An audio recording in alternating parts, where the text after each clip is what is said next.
To NURFM 103.7. It's that time of the week. Every fortnight on a Monday, we catch up with our Professor of Science from the University of Newcastle, Professor John O'Connor, who today, he promised an invisibility cloak, but I can see you pretty well. Now, this is a very obscure reference for me, but there was a very unknown Chevy Chase movie called Memoirs of an Invisible Man where he was able to be invisible and just float around. So you're not promising that, are you? No, and in fact, it's a bit of a challenge. J.K. Rowling really lifted the game here, and I had a look around. I found about 250 projects trying to come up with invisibility cloaks, and so far they're fairly limited in what they can do. And what prompted this is that there's a Kickstarter fund going for a company in the UK who are trying to make what I call one-dimensional, or I guess two-dimensional invisibility cloaks. Not all over, not like the James Bond car, but it's they worked on a basis where if people want to see what it looks like, they can actually go to a site called hyperstealth.com. And you can see these things in action. Now, what they are is a piece of plastic that has... Everything's a piece of plastic, isn't it? Well, I should say a sheet of plastic. And they've got, in a vertical direction, very thin cylindrical lenses, half cylinders. Very fine. I mean, thicker than a hair, but, thinner not than... much more. Not a lot more. And what this does is it focuses light horizontally. It doesn't do it in the vertical direction.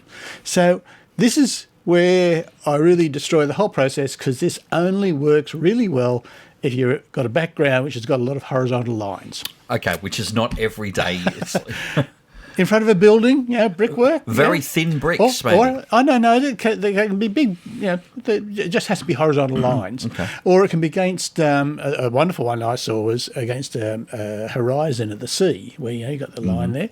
And the way it works is that these lenses, they spread an image out. So the image of you standing behind this just gets spread out, smeared out everywhere, and you don't see it. Now, hang on a minute. I don't think many of us want to be spread out even a little bit more than we might be at the moment. It just gets smeared out to nothing. You won't even see it. Don't worry. Cool.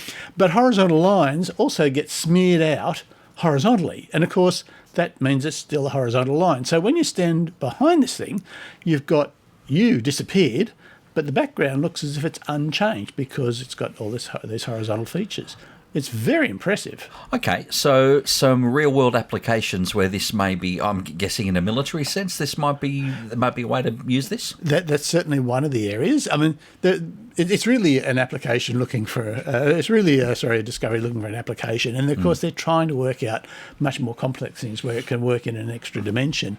And they're working very heavily on what's called metamaterials. These are materials which are a very unusual periodic pattern to them, but very strange shapes, but they hopefully will work more comprehensively. They're also working on trying to make it work for sound as well, so that for things like sonar could be invisibility screens. But certainly military is an application, but even more mundane. I look across your desk here and look at all these messy leads lying across your desk.